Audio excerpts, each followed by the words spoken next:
A midsummer night's dream is a comedy written by William Shakespeare in 1595। तो हमने ये पढ़ा था कि मिडसमर नाइट्स जो है मिडसमर नाइट ड्रीम एक कॉमेडी है जिसे विलियम शेक्सपियर ने 1595 में लिखा है। तो हमें कुछ चीज़ें याद रखनी चाहिए। 1593 की बात की जाएगी तो इन्होंने वीनस एंड एडोनिस लिखा है विलियम शेक्सपियर ने, और 1594 में इन्होंने लिखा था द रेप ऑफ लुक्रेस, और 1595 में इन्होंने एक कॉमेडी लिखी है जिसका नाम है a midsummer night's dream.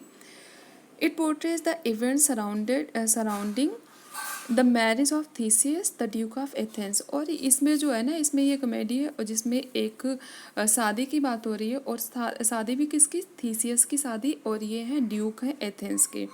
The winter's tale is a play written by William Shakespeare in the first folio of 1623। The winter's tale is a play. Winter's tale जो है एक प्ले है written by William Shakespeare. William Shakespeare ने लिखा था और ये first publish जो हुआ था ये 1623 में पब्लिश हुआ था। 1623 में फर्स्ट फोलियो आया था और सेकंड फोलियो 1632 में आया था। नेक्स्ट है which of the following pairs is mismatched. तो इसमें जो है हैमलेट 1602 में लिखा गया है, ये सही है। ट्वेल्थ नाइट 1601 में लिखा गया है, ये भी सही है। सिम्बलिन जो है ये गलत है क्योंकि ये 1611 में लिखा गया है, आई थिंक, हाँ 1611 में ही लिखा गया है। और टेम्पेस्ट जो है 1611 में लिखा गया है, ये सही है। तो हमें ये याद कर लेना है कि सबसे पहले वो जो है ना, हैमलेट कब लिखा गया है, 1602 में लिखा गया है। ट्वेल्थ नाइट जो है ये 1601 में लिखा गया है, और टेम्पेस्ट जो है ये 1611 में लिखा गया है, और सिम्बलिन भी जो है 1611 में ही लिखा गया है। सिम्बलिन और the tragedy of Cymbeline is a play by William Shakespeare based on legends that form part of the matter of Britain concerning the early Celtic British king Cunovelin। Cymbeline और the tragedy of Cymbeline, इसका एक तो ये title ऐसे भी आ सकता है, Cymbeline ही simply आ जाए, या फिर the tragedy of Cymbeline is a play. और इसके नाम से ही पता पड़ रहा है कि एक ट्रेजेडी है। Is a play by William Shakespeare based on legends, एक ये लीजेंड्स पे बेस्ड है, that formed part of the matter of Britain concerning the early Celtic British king Cunobeline. The play was certainly produced in 1611। 1611 में, तो हमें ये याद रख लेना है कि 1611 में टेम्पेस्ट भी लिखा गया था, और 1611 में ये जो है ट्रेजेडी सिम्बलिन भी लिखी गई है। नेक्स्ट है which of the following is not a title to a play written by William Shakespeare. इसमें से कौन सा टाइटल नहीं है, इसमें मैं बहुत कंफ्यूज होती हूँ, और आई थिंक आप नहीं होंगे। नेक्स्ट हेनरी सिक्स जो है ये है, उन्होंने मतलब हिस्ट्री प्ले विलियम शेक्सपियर का। हेनरी थर्ड भी है, हिस्ट्री प्ले विलियम शेक्सपियर ने लिखा है, और हेनरी फोर्थ तो लिखा ही है। और ये वाला जो हेनरी सेवंथ है ना, ये विलियम शेक्सपियर ने नहीं लिखा है। Henry seventh is not a title to a play written by William Shakespeare. Henry seventh जो है ये विलियम शेक्सपियर ने नहीं लिखा है। Henry six is a series of 3 history plays, ये ख्याल रखना, बहुत ध्यान से देखना। Henry six is a series of 3 history plays. Henry six जो है ना, एक ये सीरीज है, 3 हिस्ट्री प्लेज हैं इसमें, 3 ऐतिहासिक नाटक आएंगे इसमें, set during the life time of king Henry. और ये किंग हेनरी जो है ना, इनके जीवन पे बेस्ड है, of king Henry six of England. ये इंग्लैंड के राजा थे king Henry. Henry fourth is a history play believe to be written in 1597। Henry six जो है ना, हेनरी फोर्थ जो है एक हिस्ट्री प्ले है, ये एक ऐतिहासिक प्ले है जिसे माना जाता है कि 1597 में लिखा गया है। तो सबसे पहले हमने देखना है कि ये जो है हेनरी सिक्स की बात की जाए तो ये एक सीरीज है 3 हिस्ट्री प्लेज का, जो कि किंग हेनरी सेवंथ के लाइफ टाइम पर, ये इंग्लैंड के राजा थे, वेस्ट है। इसके बाद में अगर किंग हेनरी फोर्थ की बात की जाए, इज ए हिस्ट्री प्ले, ये भी हिस्ट्री प्ले है, believe to be written in 1597, और ये माना जाता है 1597 में लिखा गया है। Henry seventh is a collaborative history play written by William Shakespeare and John Fletcher on the life king Henry eighth of England. ये जो हेनरी सेवंथ जो है, ये ध्यान देने वाली बात है, एक कोलाबोरेटिव, मतलब इन्होंने जॉन फ्लेचर के साथ में लिखा था। ये एक हिस्ट्री प्ले है। जॉन फ्लेचर और विलियम शेक्सपियर, इन दोनों ने लिखा था। और लाइफ किसके बेस्ड है? किंग हेनरी एट्थ के, मतलब हेनरी सेवंथ जो हिस्ट्री प्ले है ये विलियम शेक्सपियर ने अकेले नहीं लिखा, लेकिन साथ में लिखा है, जॉन फ्लेचर के साथ में लिखा था, जो कि हेनरी एट्थ की लाइफ पर बेस्ड है। और हेनरी एट्थ कहाँ के किंग थे? ये इंग्लैंड के किंग थे। Shakespeare's popular play Merchant of Venice belongs to which of the following literary form? जो मर्चेंट ऑफ वेनिस है ये किस लिटरेरी फॉर्म से है? तो ये है ट्रेजी कॉमेडी है। मर्चेंट ऑफ वेनिस एक ट्रेजी कॉमेडी है। The Merchant of Venice is a tragicomedy in 5 acts by William Shakespeare. Written in 1596 to 1597 and printed in a quarto edition in 1600 from an authorial manuscript or copy of one. The Merchant of Venice is a tragicomedy in 5 acts by William Shakespeare. William Shakespeare ने एक ये merchant of Venice, ये है एक ट्रेजी comedy है और जिसे 5 act में विलियम शेक्सपियर ने लिखा था। और कब लिखा था? 1596 से 97 में भी लिखा था। और अभी हमने पढ़ा था कि एक प्ले जो है ये हेनरी फोर्थ जो है ना, इन्होंने 97 में हिस्ट्री प्ले लिखा था। तो ये मतलब हिस्ट्री प्ले भी लिखा था 97 में, और 1596 से 97 के बीच में एक इन्होंने ट्रेजी कॉमेडी भी लिखी थी जो कि 5 एक्ट की थी, जिसका नाम था merchant of Venice, and printed in a quarto edition in 1600। और इसे प्रिंट जो करवाया गया था वो 1600 में ही हुआ था, फ्रॉम एन ऑथोरियल मैन्यूस्क्रिप्ट और कॉपी ऑफ वन, या फिर कह सकते हैं ऑथोरियल मतलब जो इन्होंने खुद ही लिखी थी, मैन्यूस्क्रिप्ट जो इनके हाथ, मैन्यूस्क्रिप्ट मीन्स होता है हस्तलेख, उससे जो है और इसे कॉपी मतलब ये जो है प्रिंट किया गया था। विच of the following is the dominant theme of Shakespeare's famous play King Lear? इसमें जो है डोमिनेंट थीम कौन सी होती है? फिलियल इनग्रेटिट्यूड होती है किंग लियर में। और एक्सप्लेनेशन देखते हैं। King Lear is a tragedy written by William Shakespeare in 1605। 1605 में ये लिखी गई थी। किंग लियर एक ट्रेजेडी है जिसे विलियम शेक्सपियर ने 1605 में लिखा था। It tells the tale of a king who bequeathed his power and land to two of his 3 daughters and they declare their love for him in a fawning manner। कह सकते हैं ये एक tragedy होती है। इसमें एक कहानी है जो कि राजा हैं, किंग लियर राजा हैं, उनकी कहानी है जो अपनी प्रॉपर्टी और अपनी जो पावर होती है उसे ये डिवाइड कर देते हैं। इनकी 3 बेटियां होती हैं, लेकिन जिसमें से ये 2 को ही देते हैं। और ये जो है ना, कह सकते हैं कि मतलब अपनी तारीफ़ के लिए बहुत ज़्यादा मतलब ये होता था कि कह सकते हैं, क्या कहेंगे इनके लिए मुझे शब्द ही नहीं समझ में आ रहा है कौन सा कहेंगे। तो ये मतलब अपनी तारीफ़ सुनना पसंद करते थे। और इनके जो बच्चे थे, 3 बेटियां थी, जिसमें से इन्होंने 2 ने बहुत ज़्यादा की कि हाँ ऐसा होगा वैसा होगा, हम आपके बिना नहीं रह सकते, ये है वो है, हम बहुत ज़्यादा प्यार करते हैं। ऐसी ऐसी बात है कि ये बेचारे खुश होकर अपनी जो है 3 डॉटर्स में से 2 को दे दिया।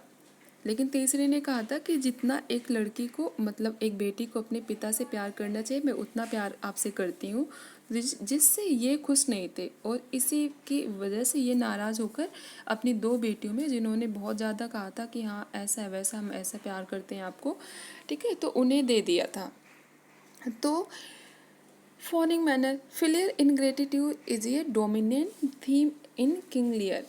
एक ये फिलियर इनग्रेटिट्यूड, ये डोमिनेंट थीम में पूछ लिया जा सकता है ये question. It is a universal theme in the sense that it is common to find many sons and daughters when showing much ingratitude and cruelty towards their parents.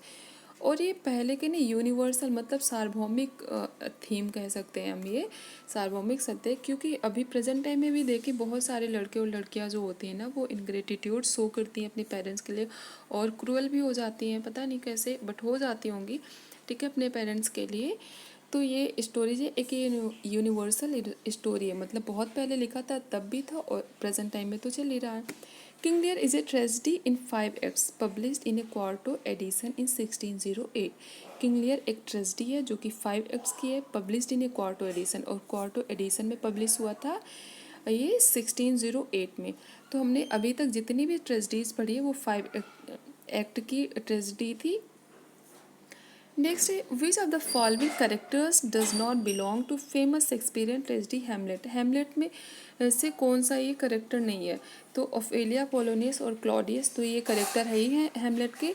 Casio जो है ये ओथेलो जो प्ले था उसमें एक general होता है Casio, वहाँ का है ये character.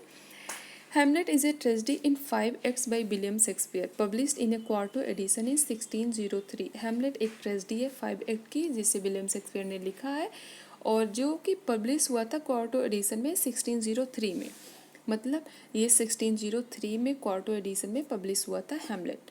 Hamlet is mourning his father who has been killed and lamenting the behavior of his mother। हेमलेट जो है मौन मतलब दुख व्यक्त कर रहा है, विलाप कर रहा है अपने पिता की मृत्यु पर जिसे मार दिया गया है और अपनी माँ के व्यवहार पर। उसकी जो माँ का व्यवहार मतलब साथ जो इसके पिता की डेथ हो गई है और उसके बाद में जो है उसकी माँ का जो व्यवहार है इसे कुछ समझ में नहीं आता ना, इसलिए वो क्या who married his uncle Claudius within a month of his father's death।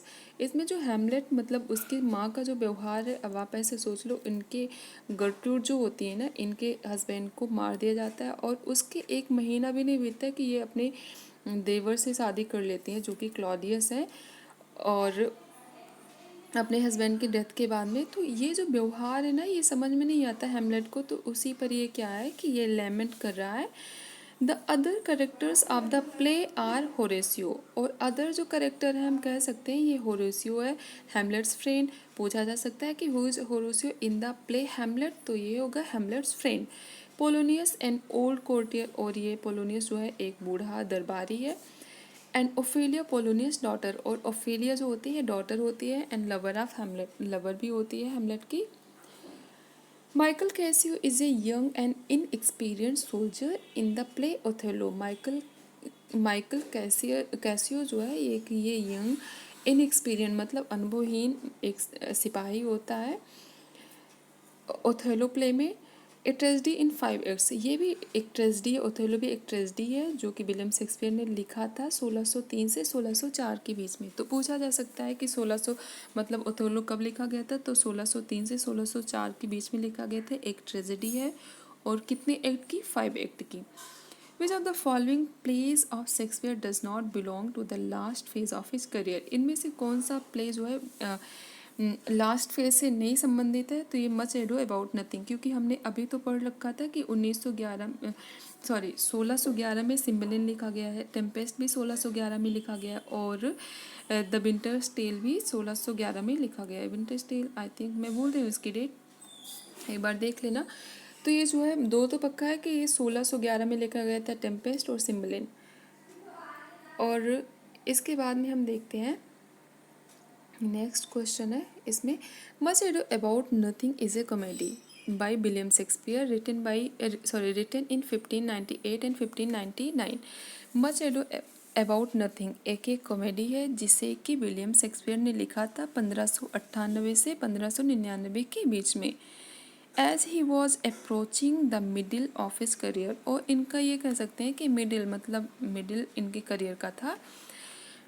The play included the first folio published in 1623, और ये जो इंक्लूड किया गया था मतलब कह सकते हैं कि जो पब्लिश हुआ था ये प्ले उसमें हुआ था फर्स्ट फोलियो में 1623 में पब्लिश हुआ था।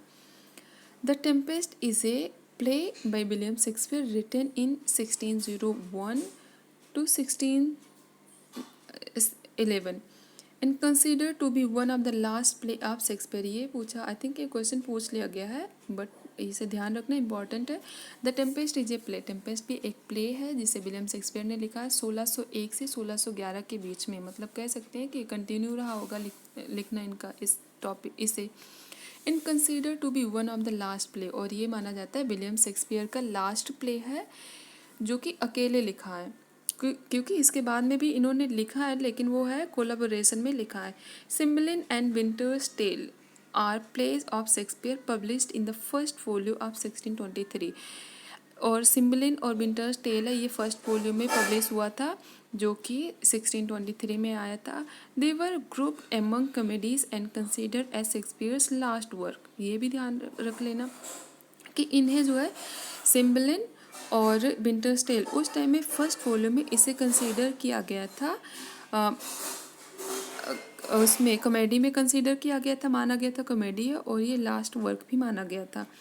विच of the following Shakespearean play is in 3 parts, इसमें से कौन सा प्ले जो है 3 पार्ट्स में है, तो ये होगा Henry six.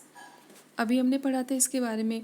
Henry six is a series of 3 history plays by William Shakespeare. Henry six जो है ये सीरीज है 3 हिस्ट्री प्लेज का, जिसे विलियम शेक्सपियर ने लिखा है। Play during the life time of king Henry six of England, और ये किंग हेनरी सिक्स जो है इनके लाइफ पर बेस्ड है। In Henry VI, Part 1, Shakespeare shows the loss of England's French territories and the political machinations leading up to Wars of Roses। और इसमें जो है ना शेक्सपियर ने दिखाया था loss of England French territories, जो इंग्लैंड की जो फ्रेंच टेरिटरीज थी उसे ये दिखाया जाता है कि इंग्लैंड ने कैसे खो दिया, एंड द पॉलिटिकल मैकिनेशंस, और political machination leading up to wars of roses. मतलब इसमें वॉर ऑफ रोजेस जो है ये 2 उसमें फैमिलीज़ होती हैं जिनके बीच में ये युद्ध होता है, इसलिए क्योंकि ये राजगद्दी के लिए युद्ध होता है ना, कि राजा कौन बनेगा, कौन ज़्यादा है, कि एक दूसरे को मतलब 2 फैमिलीज थी, वो चाहते थे हम बने, और दूसरी मतलब एक दूसरे ये चाहते थे कि हम बने, और इसी को नाम दिया गया सिविल वार था, वॉर्स ऑफ रोजेस नाम दिया गया है। In Henry six part second, Henry six जो हिस्ट्री प्ले है इसके पार्ट सेकेंड में ही depicts the king's inability to quell the bickering of his nobles and the inability of armed forces. और इसके बाद में इनकी इनएबिलिटी को दिखाया गया है कि इन्होंने कैसे अपने मतलब जो इनकी आर्म फोर्स थी उसे भी ये संभाल नहीं पाए। In part third of Henry six की जो पार्ट थर्ड है, Shakespeare shows the horror of those conflicts, और इसके बाद में जो हॉरर था ना, मतलब भयानक स्थिति जो बनी थी इस युद्ध के बाद में, उसके मतलब हॉरर ऑफ दोज कॉन्फ्लिक्ट्स, मतलब जो ये कॉन्फ्लिक्ट्स हुए इसकी भयानकता को दिखाया है। तो सबसे पहले की जो बात है, अगर बात की जाए कि कौन सा हिस्ट्री प्ले विलियम शेक्सपियर का 3 पार्ट्स में डिवाइड हुआ है, तो किंग हेनरी सिक्स है। इसे 3 पार्ट्स में डिवाइड किया गया। फर्स्ट पार्ट में क्या दिखाया गया है इसके, तो loss of England's French territories and political machinations leading up wars of roses, मतलब यहाँ से जो फर्स्ट पार्ट में ये दिखाया गया कि स्टार्ट हो जाता है, एंड सेकेंड पार्ट में ये रिपीट करते हैं इनेबिलिटी को राजा के, और थर्ड पार्ट में ये दिखाते हैं shows the horror of those conflicts, और इनमें जो कॉन्फ्लिक्ट्स हुए थे, संघर्ष हुए थे, इनमें जो है इसका कॉन्सिक्वेंस, इसकी भयानकता क्या थी, इसको बताया गया है। तो हो सकता है इसमें क्वेश्चन पूछा जाए कि थर्ड पार्ट में क्या बताया है विलियम शेक्सपियर ने, क्या दिखाया है सेकेंड में या थर्ड में, या फिर कौन सा हिस्ट्री प्ले विलियम शेक्सपियर का 3 पार्ट्स में डिवाइड है। इन 1601 a collection of Shakespeare's sonnet was printed by Thomas Thorpe. 1601 में इनका जो कलेक्शन ऑफ इनका जो सोनेट्स था, विलियम शेक्सपियर का जो सोनेट था, इसके कलेक्शन को थॉमस थॉर्प ने पब्लिश करवाया था, मतलब प्रिंट करवाया, वही पब्लिश करवाया, प्रिंट करवाया, बात एक ही है। Thomas Thorpe 1569 to 1625 was an English publisher and most famous for publishing Shakespeare sonnets, और इनका टाइम पीरियड है 1569 से लेकर 1625, मतलब थॉमस थॉर्प का जो टाइम पीरियड है ये बताया गया। वॉज एन इंग्लिश पब्लिशर, एक ये इंग्लिश पब्लिशर होते हैं, और ये जो फेमस हुए थे, मोस्ट फेमस फॉर, मतलब ये पब्लिशर तो थे ही, लेकिन इन्हें जो पॉपुलैरिटी मिली थी, फेमस कब हुए, कि ये जब इन्होंने शेक्सपियर के सोनेट्स को पब्लिश किया तब ये फेमस हुए, मतलब बहुत ज़्यादा फेमस हो गए। फेमस पहले भी थे लेकिन बहुत ज़्यादा, मोस्ट फेमस है ना, तो ये ज़्यादा ही फेमस हो गए तब। He also publish several works by Christopher Marlowe and Ben Jonson. इन्होंने विलियम शेक्सपियर के वर्क्स को तो पब्लिश ही किया, इसके साथ ही साथ क्रिस्टोफर मार्लो और बेन जॉनसन के वर्क को भी इन्होंने पब्लिश किया। In 1609 Thorpe publish the most important work of his career, Shakespeare sonnet. और कब किया था इन्होंने, 1609 में पब्लिश किया था। 1609 में इन्होंने शेक्सपियर के सोनेट्स को पब्लिश किया था। Thought publish most important work of his career, मतलब इनके जो जीवन का सबसे महत्वपूर्ण जो कार्य था, मतलब कह सकते हैं इन्होंने पब्लिश किया, इनका पब्लिशर थे तो इनका कार्य तो पब्लिश करना था, तो वही शेक्सपियर के सॉनेट्स को पब्लिश किया 1609 में, तो ये बहुत ज़्यादा फेमस हो गए। और नेक्स्ट है Shakespeare sonnets are poems that William Shakespeare wrote on a variety of themes. इनके जो सॉनेट्स हैं ये इनकी पोएम्स है, विलियम शेक्सपियर की पोएम्स हैं जो कि कई सारे वेराइटी ऑफ थीम्स पे इन्होंने लिखा है। मतलब विलियम शेक्सपियर ने बहुत सारे इसके लिए बहुत सारी थीम्स पर बेस्ड है इनके जो सॉनेट्स हैं। It was almost 154 sonnets that were published in A quarter of 1609। ये पूछा जा सकता है कि 1609 में क्या आया था, तो ये इनके सॉनेट्स को पब्लिश किया गया था और ये ऑलमोस्ट लगभग 154 सॉनेट्स है और जिन्हें एक क्वार्टर एडिशन में पब्लिश किया गया था 1609 के। आई होप आपको ये एक्सप्लेनेशन समझ में आ रही होगी। Which work has been called by Shakespeare as the first heir of my invention. इसे कहा था इन्होंने वीनस एंड एडोनिस को कहा था कि ये first heir of my invention. I think ये क्वेश्चन पूछा जा चुका है ये जो 2021 का पेपर हुआ था उसमें। Venus and Adonis is a narrative poem by William Shakespeare published in 1593। Venus and Adonis हमने पहले भी पढ़ रखा कि एक ये पोएम है जिसे विलियम शेक्सपियर ने लिखा है 1593 में, और इसमें कितने स्टेंजा हैं? ये 199 स्टेंजा है। और कितनी टोटल लाइन है? अगर 1194 लाइन है इसमें।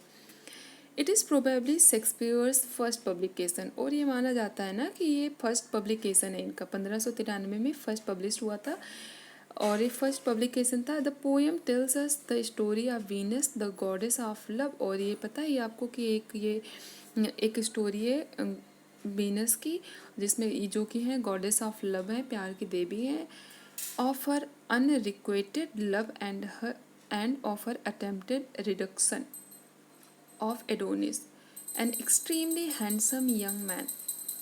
और ये होता है ना, the poem tells us the story of Venus, story बताता है गॉडेस ऑफ लव, हर ये तो मैंने एक्सप्लेन ही किया था, unrequited love and offer attempted reduction of Adonis and extremely handsome. Adonis होता है ना बहुत ज़्यादा हैंडसम होता है, यंग मैन है। It was written in a verse form known as sesta rima, और ये लिखा गया है सेस्टा राइमा में लिखा गया है। The poem begins with a brief dedication to Shakespeare's patron Henry Wriothesley. ये क्वेश्चन पूछा जा सकता है, बहुत इंपॉर्टेंट होगा कि ये किसे डेडिकेट किया था। मतलब लिखा तो था इन्होंने, मतलब ये पब्लिश हुआ था 1593 में, लेकिन इन्होंने किसी को डेडिकेट भी किया था, तो किसे किया था? हेनरी इनके पैट्रॉन थे शेक्सपियर के, हेनरी रिथॉसले, इनको इन्होंने ये डेडिकेट किया था। In which he describe the poem as the first year of my invention. मतलब डेडिकेट करते हुए इन्होंने लिखा था first year of my invention. पूछा जा सकता है कि किस पोएम के लिए कहा था, तो इन्होंने इस वीनस एंड एडोनिस के लिए कहा था। कौन सा राइमिंग स्कीम यूज़ हुआ है, तो इसमें यह है सेस्टा राइमा यूज़ हुआ है। और Hero and Leander is a Greek myth relating the story of Hero, a priestess of Aphrodite and Leander a young man of Abydos. Hero and Leander ये है ग्रीक मिथ है, ठीक है, रिलेटिंग द स्टोरी। और story किससे, मतलब story क्या है इसमें, हीरो से एक प्रेस्टिस होती है ऑफ एफ्रोडाइट की एक प्रेस्टिस पुजारिन होती है, and Leander a young man of Abydos. और लियंडर जो होता है ना एक यंग मैन होता है एबिडोस का। The comedy of errors one of William Shakespeare's early plays. ये इंपॉर्टेंट है, अर्ली प्लेस पूछ लिया जाएगा तो ये होगा कॉमेडी ऑफ एरर्स होगा, one of William Shakespeare's early plays. ये अर्ली इनके प्लेज हैं। Is his story and one of his most farcical comedies. ये फार्सिकल कॉमेडीज अगर पूछ लिया जाए कि कौन सी है, तो ये the comedy of errors. Next one है विलियम शेक्सपियर डाइड, इनकी डेथ कब हुई थी, तो अप्रैल 23 1616 में, 23 अप्रैल 1616 में इनकी डेथ हुई थी। William Shakespeare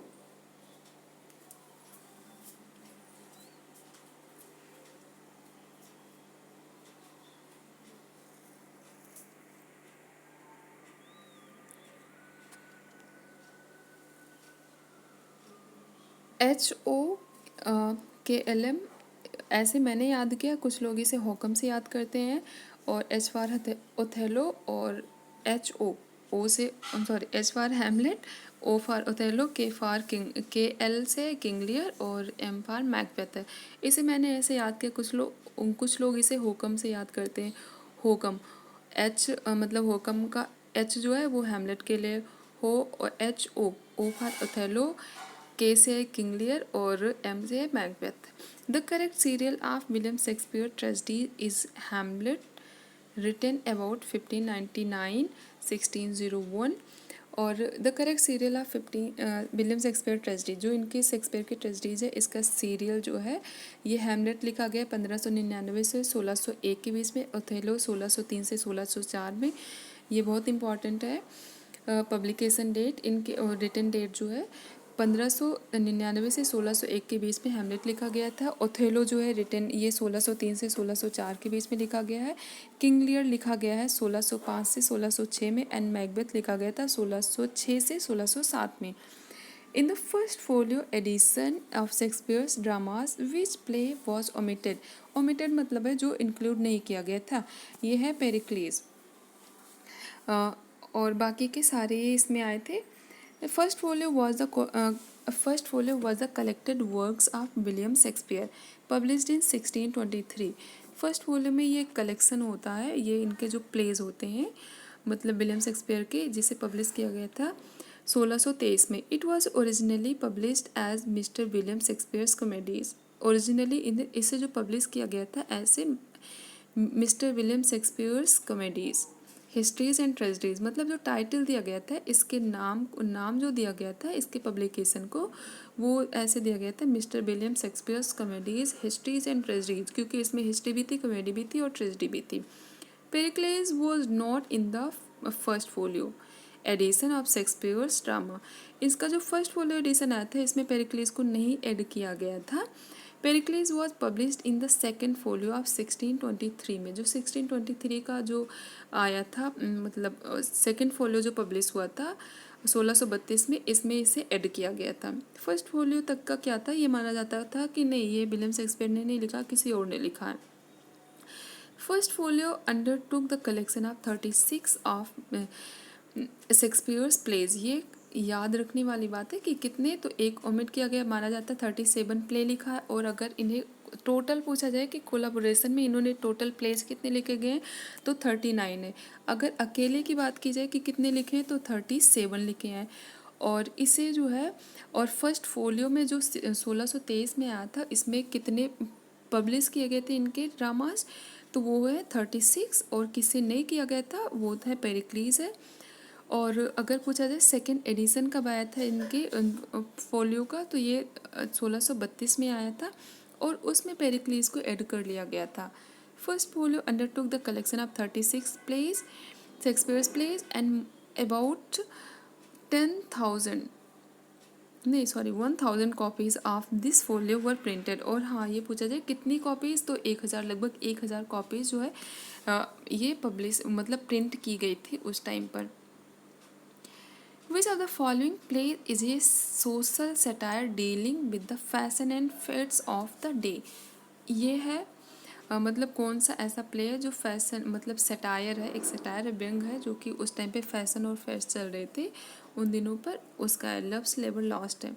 loves labour lost is one of William Shakespeare's early comedies. Loves labour lost ये है इनकी अर्ली कॉमेडीज़ में माना जाता है। Written in the mid 1590s, ये माना जाता है कि 1590s मतलब जो 1590 के बीच में लिखा गया था। For the performance at the इंस कोर्ट, और कहाँ पे परफॉर्म करने के लिए, तो इंस कोर्ट में बिफोर एलिजाबेथ फर्स्ट के सामने इसे इंस कोर्ट में पब्लिश करने के लिए 1590 में लिखा गया था।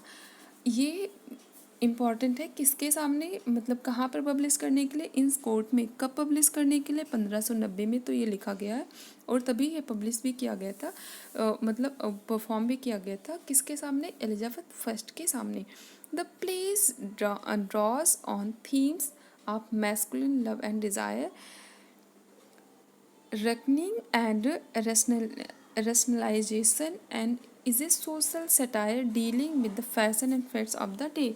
और ये जो है ना, ये एक सटायर, मतलब इसकी जो थीम थी मैस्कुलिन लव एंड डिज़ायर, मतलब जो मैस्कुलिन लव एंड डिज़ायर है, रेकनिंग एंड रेशनलाइजेशन है, and is a social satire, एक सोशल सटायर है, dealing with the fashion and fates of the day. और उस टाइम पे जो फैशन और फेट्स चल रहे थे ना, उस पर ये इसे डील करता है। तो हो सकता है इसमें ये थीम पूछ ली जाए तो ये होगा मैस्कुलिन लव एंड डिज़ायर, किसकी, लव स्लेवर लॉस्ट की। जो प्ले है इनका, इसकी ये कॉमेडी है, और इसकी थीम क्या है, तो masculine love and desire, reckoning and rationalization and है। और ये है क्या, वैसे सोशल सटायर है, ठीक है। और किससे डील कर रहा है, तो fashion and fates of the day, ठीक है, उन दिनों जो फैशन और फेट्स थे उसके बारे में। A midsummer night's dream is a comedy by William Shakespeare in 1595-96। और ये जो है, ये midsummer night's dream is a comedy है विलियम शेक्सपियर ने लिखा है, जिसे 1595 से 1596 के बीच में लिखा गया है। It portrays the event surrounding the marriage of Theseus the duke of Athens to Hippolyta. ये जो होगा कि एक पोर्ट्रेट, मतलब इसमें जो कहानी है इसकी जो सराउंडिंग, मतलब मैरिज के आसपास से घूमती है, और इसमें किसकी शादी की बात हो रही है, ड्यूक ऑफ एथेंस की, ठीक है। थीसियस ये ड्यूक ऑफ एथेंस है, इनके शादी की बात हो रही है, किसके साथ में, हिपोलिता के साथ में। आई होप ये एक्सप्लेनेशन समझ में आया है, और अगर आपको समझ में आया है तो बताना, मैं ऐसे एक्सप्लेन करूँगी, नहीं तो मैं चेंज कर लूँगी एक्सप्लेनेशन में।